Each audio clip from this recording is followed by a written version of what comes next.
Hello, नमस्कार साहेब. नमस्कार.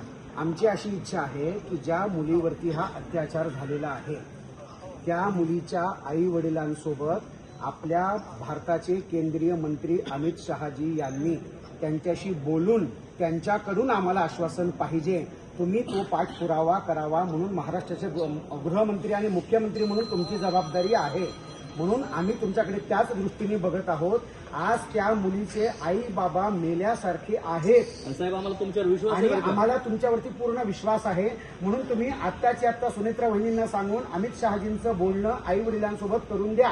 तोपर्यंत आम्ही त्या मुलीचा अंत्यसंस्कार होऊ देणार नाहीत. त्या माणसाला आई वडिलांसमोर आणून त्या आई वडिलांनी ठेचून काढायचे. बस आम्हाला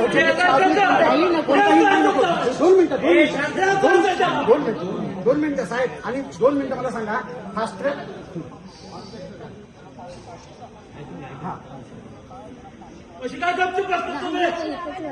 नको आम्हाला.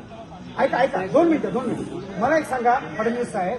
फास्ट ट्रॅकची आपली जी काय फास्ट ट्रॅकची केस आहे ती आतापर्यंत आत्ताची आत्ता 2, 4, 8 दिवसात 15 दिवसात कोणाची निकालाला लावली तुम्ही सांगा बरं. कोणाची निकालाला लावली?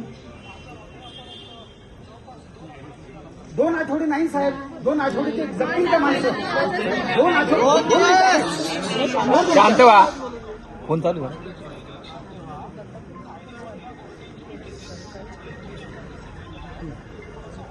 बरं ऐका. नाही ना बरोबर.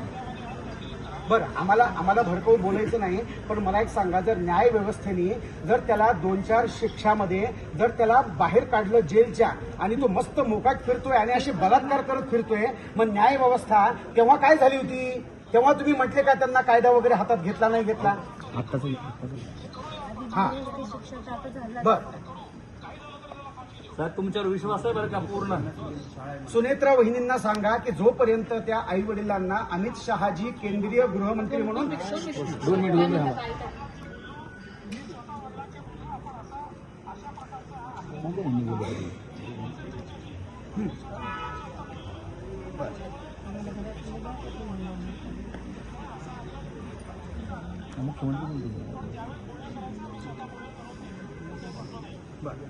ठीक आहे. तुम्ही मुख्यमंत्री म्हणून ह्याचा पाठपुरावा करावा अशी आमची विनंती आहे. फास्टॅगच्या पुढे काही असेल तेही करा साहेब.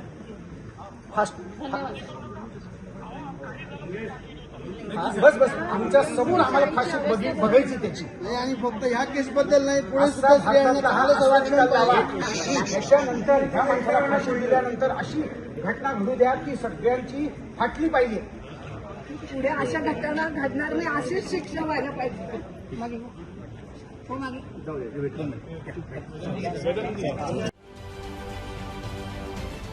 महाराष्ट्रातील सर्व बातम्यांचे विश्वासार्ह व्यासपीठ. सकाळच्या सर्व सोशल मीडिया प्लॅटफॉर्मला लाईक, फॉलो आणि सबस्क्राईब करा. तसंच सर्व नोटिफिकेशनसाठी बेल आयकॉन प्रेस करायला विसरू नका.